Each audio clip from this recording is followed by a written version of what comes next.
നമ്മുടെ ജീവിതത്തിലെ പ്രശ്നങ്ങൾ പരിഹരിക്കാൻ സഹായകരമാകുന്ന ചില പ്രാക്ടീസുകൾ നമ്മളിവിടെ തരാറുണ്ടല്ലോ. ആ പ്രാക്ടീസുകൾ ചൊല്ലുമ്പോൾ എങ്ങനെയാണ് ജീവിതത്തിൽ മാറ്റങ്ങൾ ഉണ്ടാകുന്നത് എന്ന് പലർക്കും സംശയം ഉണ്ടാകാറുണ്ട്. അതറിയാൻ താല്പര്യമുള്ളവർ അറിഞ്ഞിരിക്കേണ്ട വളരെ സുപ്രധാനമായ ഒരു ആശയമാണ് മിറർ പ്രിൻസിപ്പിൾ. ഈ ഒരു പ്രിൻസിപ്പിൾ മനസ്സിലാക്കിയാൽ നമുക്ക് തിരിച്ചറിയാൻ പറ്റുന്നത് ജീവിതം ഒരു മിററാണ്, ഒരു കണ്ണാടിയാണ് എന്നുള്ളതാണ്. നമ്മുടെ ഉള്ളിലെ, നമ്മുടെ സബ് കോൺഷ്യസ് തലത്തിലുള്ള കാര്യങ്ങളാണ് ഒരു കണ്ണാടിയിലെ പ്രതിബിംബങ്ങൾ എന്ന പോലെ നമ്മുടെ ജീവിതത്തിലെ സംഭവങ്ങളും സാഹചര്യങ്ങളും വ്യക്തികളും അവരുടെ പെരുമാറ്റങ്ങളും നമ്മുടെ തന്നെ ശാരീരിക അവസ്ഥകളും സാമ്പത്തിക അവസ്ഥകളും ഒക്കെയായി പ്രതിഫലിക്കുന്നത്. നമ്മളൊരു കണ്ണാടിയുടെ മുന്നിൽ നിന്നിട്ട് നമ്മുടെ പ്രതിബിംബം എങ്ങനെ കാണുന്നോ അതുപോലെയാണ് നമ്മുടെ ജീവിതം നമ്മുടെ മുന്നിലുള്ളത്.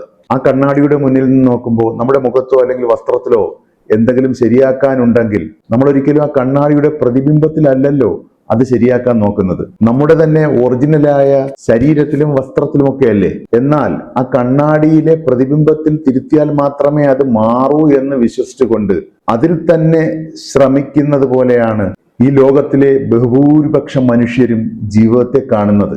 അതാണ് പലർക്കും നിരാശയും കഷ്ടപ്പാടും മാറാത്തതും. അവിടെയാണ് സ്പിരിച്വാലിറ്റി അത്രയും ശക്തമായ ദി മിറർ പ്രിൻസിപ്പിളിനെ പരിചയപ്പെടുത്തുന്നത്. ഇത് നമ്മളെ ഓർമ്മപ്പെടുത്തുന്നത് ഈ പുറമേ കാണുന്ന ജീവിതം എന്ന് പറഞ്ഞാൽ എപ്പോഴും അവരവരുടെ ഉള്ളിലെ പാറ്റേൺസിനെ അല്ലെങ്കിൽ മാതൃകകളെ പ്രതിഫലിപ്പിക്കുന്നു എന്നാണ്. നമ്മുടെ ലൈഫിലെ എന്തിൻ്റെയും ഒരു മോഡൽ നമ്മുടെ ഉള്ളിലുണ്ട്. അപ്പോൾ നമുക്ക് ലൈഫിൽ എന്തെങ്കിലും ഒരു മാറ്റം വരുത്തണമെന്നുണ്ടെങ്കിൽ നമ്മുടെ, അതായത് അവരവരുടെ ഉള്ളിലെ ആ മോഡൽസിൽ അല്ലെങ്കിൽ ആ പാറ്റേണുകളിൽ മാറ്റം വരുത്തണം എന്നുള്ളതാണ്. അതിനുവേണ്ടിയാണ് നമ്മൾ ഈ ചെറിയ ചെറിയ പ്രാക്ടീസുകൾ ചെയ്യുന്നത്. ആ പ്രാക്ടീസുകൾ ചെയ്യുമ്പോൾ ഉള്ളിലെ പാറ്റേൺസിന് മാറ്റം വരും. ആ മാറ്റം വരുന്നതിനനുസരിച്ച് അതിന്റെ പ്രതിഫലനമായിട്ട് ജീവിതത്തിൽ ഈ പ്രപഞ്ചം വേണ്ട ഗൂഢാലോചനകളൊക്കെ നടത്തി വളരെ യാദൃച്ഛികമെന്നോ ആകസ്മികമെന്നോ ഒക്കെ തോന്നുന്ന വിധത്തിൽ ചുറ്റുമുള്ള സാഹചര്യങ്ങളെയൊക്കെ മാറ്റി ഉള്ളിലെ ആ മാറ്റത്തെ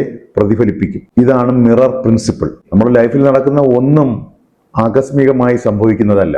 നമ്മുടെ ഉള്ളിലെ മാറ്റത്തിനനുസരിച്ച് സ്വാഭാവികമായും യൂണിവേഴ്സ് നടത്തുന്ന ചേഞ്ചസ് ആണ്. ഈ ഒരു പ്രിൻസിപ്പിൾ കൃത്യമായി ഉൾക്കൊണ്ട് കഴിഞ്ഞാൽ നമ്മുടെ ലൈഫിൽ എന്ത് മാറ്റങ്ങൾ വേണമെങ്കിലും നമ്മുടെ ഉള്ളിൽ അതിന് വേണ്ട ചേഞ്ചസ് വരുത്തിക്കൊണ്ട് നമുക്ക് നേടിയെടുക്കാൻ പറ്റും. നമ്മുടെ ജീവിതത്തിന്റെ കടിഞ്ഞാൻ തന്നെ നമ്മുടെ കൈകളിലേക്ക് എത്തുന്ന അറിവാണിത്. ഈ ഒരു ആശയം പൂർണ്ണമായിട്ടും ഉൾക്കൊള്ളാൻ കഴിഞ്ഞവർ യെസ് എന്ന് കമന്റ് ചെയ്യുക. താങ്ക്